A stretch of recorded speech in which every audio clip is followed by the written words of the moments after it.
Hi, my name is DJ Goodhue, and this is my final presentation for Perspectives on Ski Area Management. Today I'm going to be discussing J1 and H2B visas as they relate to the ski resort industry, and I'll be discussing why ski area managers employ these guest workers to fill seasonal positions.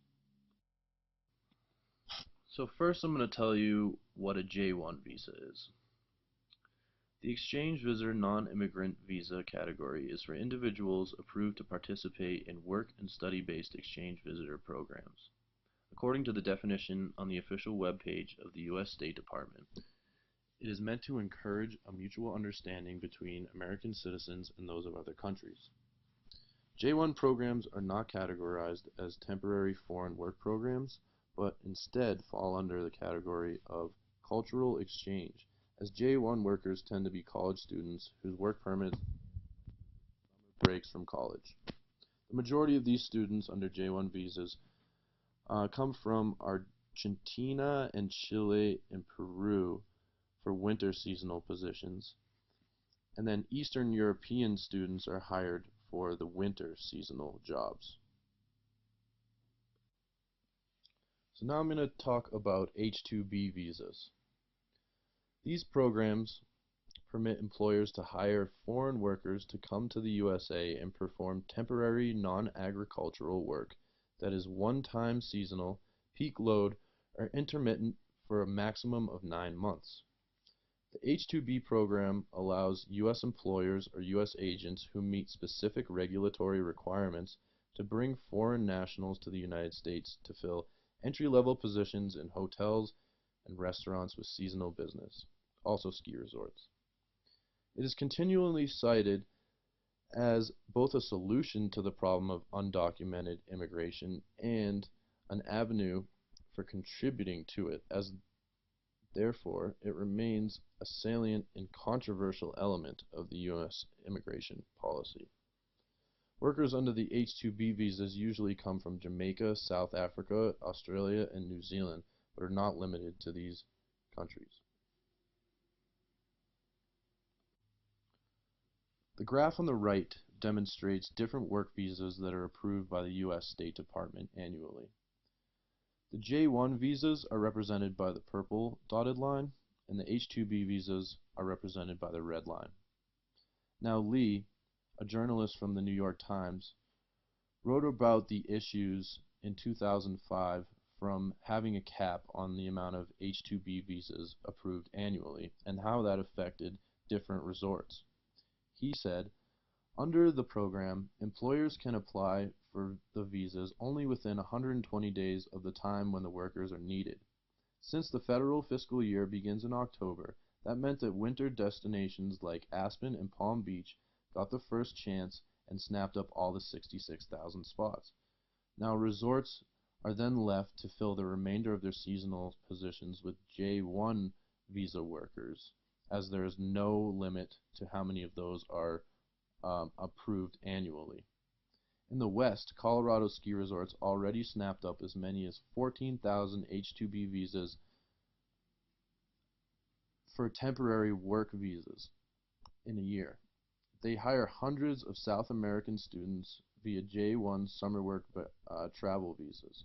Foreign workers make up roughly 5% of Vail Resort's workforce, according to Bill Jensen, Senior Vice President. If the resort company couldn't get foreign workers to fill jobs, it probably would find American workers at the same price, but they could be harder to secure. So it's easier for ski resorts to find these foreign workers under these visas to fill in these seasonal positions rather than finding American workers to fill the same positions.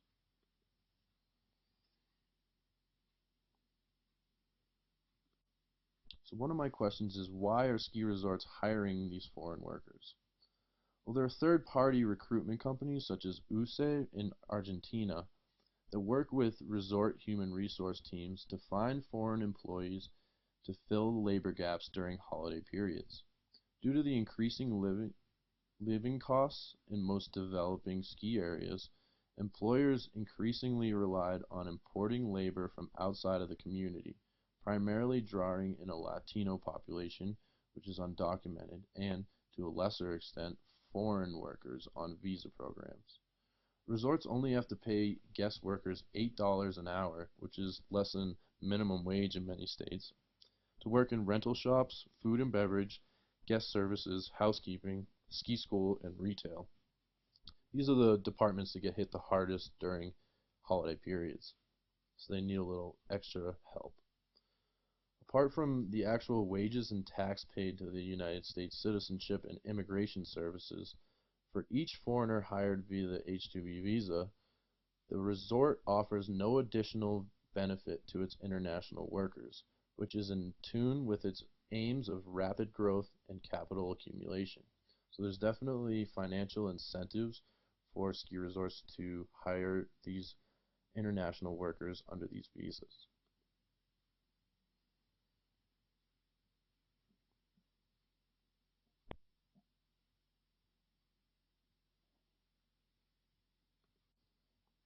The other question is, why are people applying for these visas?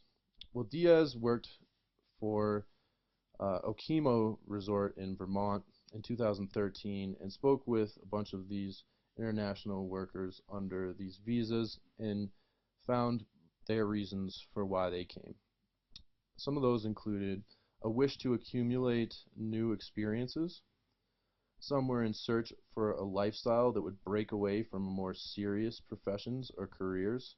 I think that's why most people end up working at a ski resort. These travel and work experiences were taken as opportunities to obtain personal qualifications associated with notions of flexibility, learning, and maturing. Students on the J1 visas are on summer vacation from college and view the cultural experience as an opportunity to travel abroad, party, and meet new people. Some students view the job as an internship or investment in valuable work experience that will look good on their resume and help them get a job in their home country or possibly in the US at a later date.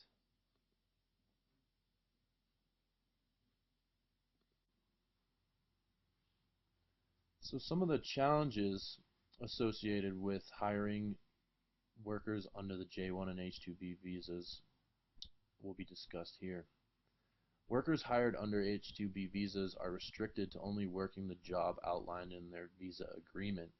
If an individual is hired for housekeeping, that person is not permitted to work in any other department, or the employer is susceptible to penalties by the SEC. Language barriers and cultural differences can make communication between managers and seasonal guest workers difficult, unless the guest workers know English, or unless the managers know a different language. Students working under the J1 visas often party in excess and tend to call out of work frequently. Since the resort must send the student back to their country of origin if the student is terminated, resort managers are forced to be more lenient when it comes to disciplining these employees, because it becomes more expensive for the resort to send the employee home than to keep that employee even if they're not doing the greatest job. Foreign work visas expire and are difficult to renew.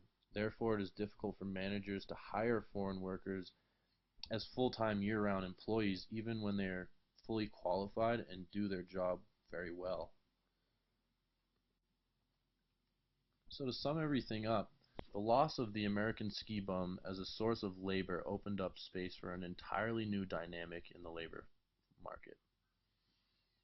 Large ski resorts rely on hiring guest workers under J1 and H-2B visas to fill labor gaps during busy seasonal periods, as they cannot find American workers to do the same jobs.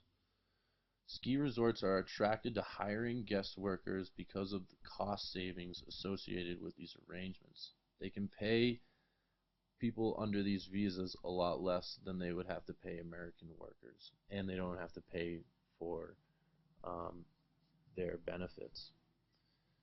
Since there is a limit on the amount of H-2B visas approved by the U.S. State Department annually, resorts depend on students on J-1 visas and undocumented workers to fill the remaining seasonal positions.